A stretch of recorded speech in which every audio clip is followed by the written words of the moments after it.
Pada video sebelumnya, sudah kami cetuskan pertanyaan, mengapa orang di luar negeri, khususnya di Eropa dan Amerika, lebih mengenal Singapura, Malaysia, Filipina, atau Vietnam. Sudah kami sajikan fakta-fakta di balik itu, bahwa selama ini Indonesia hanya berperan sebagai pengirim bahan baku bagi dunia. Jadi, seperti bermain di belakang layar. Pada video kali ini, kami akan jawab langsung, mengapa orang Eropa dan Amerika lebih mengenal Filipina atau Vietnam daripada Indonesia. Pertama, soal diaspora dan pekerja migran.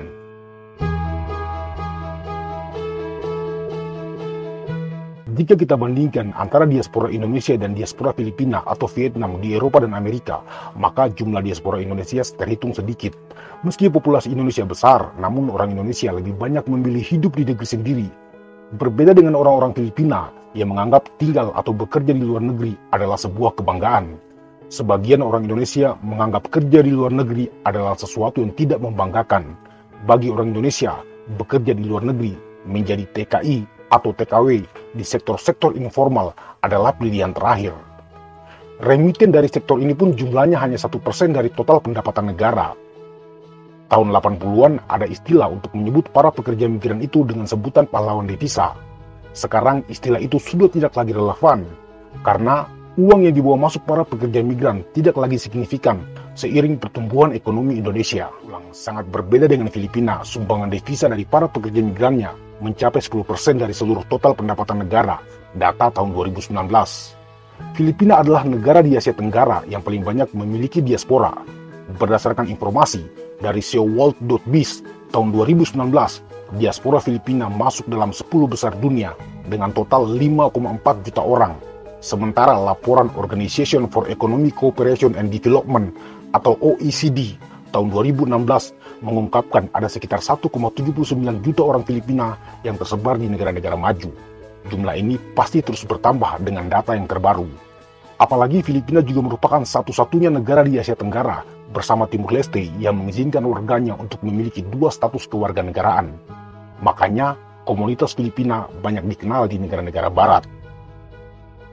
Sementara Vietnam, Biro Sensus Amerika tahun 2016 memperkirakan populasi Vietnam di Amerika sekitar 2,1 juta jiwa. Mayoritas mereka tinggal di wilayah bagian barat negara itu, terutama di California dan Texas. Jumlah ini terus bertambah jika dihitung dengan data saat ini. Faktor perang Vietnam menjadi salah satu alasan mengapa negara ini mendapat eksposur yang luas dari dunia. Seperti diketahui, Perang Vietnam Amerika merupakan tajuk utama dalam segala pemberitaan media di awal-awal tahun 70-an dan masih menjadi topik menarik dalam penelitian-penelitian sejarah. Kemudian pasca berakhirnya Perang Vietnam tahun 1975, terjadi eksodus besar-besaran orang Vietnam yang melarikan diri dari rezim komunis menuju negara-negara seperti Amerika, Australia, dan juga menyebar di Eropa. Mereka yang sekarang tinggal di sana adalah generasi keduanya. Makanya komunitas Vietnam jauh lebih dikenal daripada orang Indonesia, khususnya di Amerika. Sementara, diaspora Indonesia terbagi dalam 2 kategori. Kelompok pertama adalah orang Indonesia yang telah melepas status kewarganegaraan dan secara penuh menjadi warga negara asing. Kelompok kedua merupakan warga negara Indonesia yang berkarir di luar negeri dan masih memegang status kewarganegaraan. Indonesia tidak mengenal 2 kewarganegaraan. Menurut data tahun 2020, diaspora Indonesia di Amerika cuma 142.000 orang. Di Inggris masih hitungan puluhan ribu. Diaspora Indonesia di Eropa terbanyak berada di Belanda, sekitar 1,7 juta jiwa. Namun ini juga masih wilayah abu-abu, karena banyak dari keturunan Indonesia di Belanda sudah tidak lagi mengidentifikasikan dirinya sebagai orang Indonesia. Jadi data ini tidak masuk dalam rilis lembaga-lembaga survei yang kredibel. Sebenarnya pekerja migran maupun keturunan Indonesia itu paling banyak berada di Malaysia.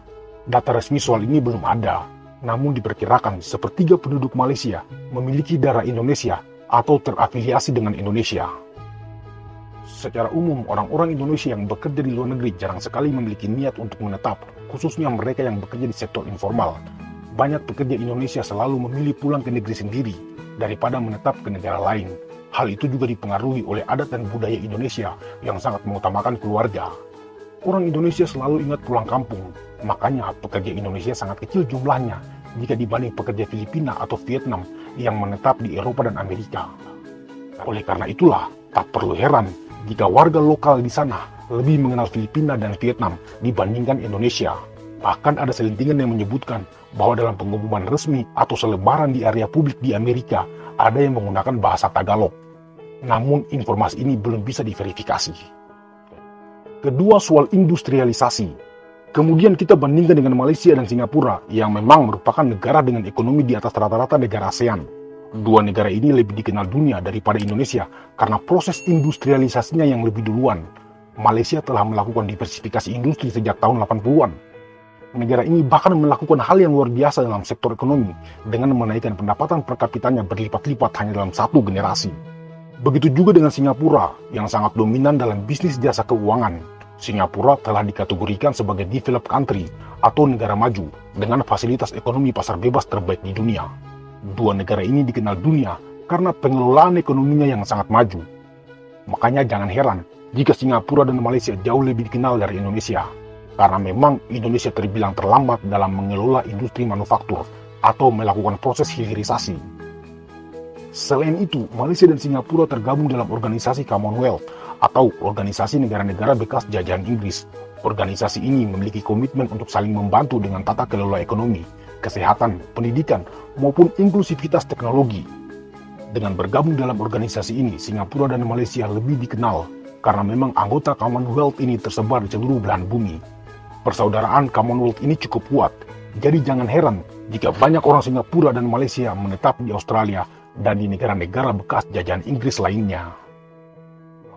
Faktor ketiga yang membuat Indonesia kurang begitu dikenal adalah karena indeks nation branding negara ini yang sangat rendah dengan menempati peringkat ke-66 di dunia, bahkan di bawah negara-negara Afrika, seperti Kenya yang berada di peringkat 65. Nation branding adalah segala hal yang dilakukan sebuah negara untuk mendongkrak eksistensinya, citranya, identitasnya, dan reputasinya.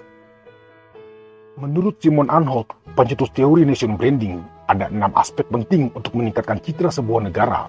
Pertama, governance, yaitu citra pemerintahan yang bersih dan kompeten. Kedua, export, yaitu produk nasional terbaik di pasar global. Ketiga, turisme, kampanye untuk menarik wisatawan berkunjung. Keempat, investment and immigration, yaitu ketertarikan investor dan para ahli yang qualified untuk datang. Kelima, culture and heritage, yaitu kekayaan budaya dan warisan sejarah yang agung. Keenam adalah people, yaitu sumber daya manusia yang unggul dan ramah. Indonesia sebenarnya memiliki kapasitas untuk memenuhi aspek-aspek ini, yang mana beberapa hal sudah mulai terjadi perubahan dan perbaikan. Itulah 3 aspek yang membuat Indonesia kurang dikenal dunia dibandingkan negara-negara tetangga. Tapi ntar dulu, itu adalah cerita lama.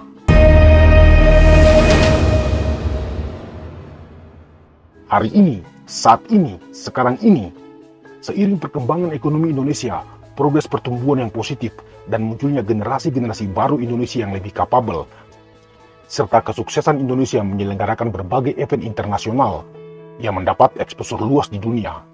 Dari penyelenggaraan Asian Games 2018, Annual Meeting IMF dan World Bank 2018, Bali Demokrasi Forum, hingga penyelenggaraan G20 yang berjalan tanpa kendala di tengah kondisi geopolitik dunia yang memanas. Hal-hal itu secara langsung menaikkan indeks nation branding Indonesia.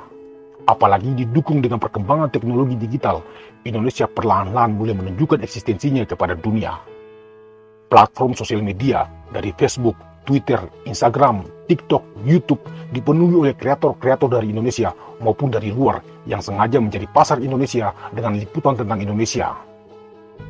Baik itu Indonesian Reaction atau fitur-fitur yang menampilkan segala hal tentang Indonesia, which is itu bagus, karena itu akan mendongkrak algoritma negara ini dalam mesin pencarian, khususnya menyangkut isu-isu di Asia Tenggara. Di sini bisa dikatakan bahwa populasi sebuah negara ternyata juga sangat menentukan. Namun, terlepas dari semua itu, pada akhirnya mau dikenal atau tidak, raksasa pasti akan kelihatan. It's just matter of time. Begitu menurut pendapat kami.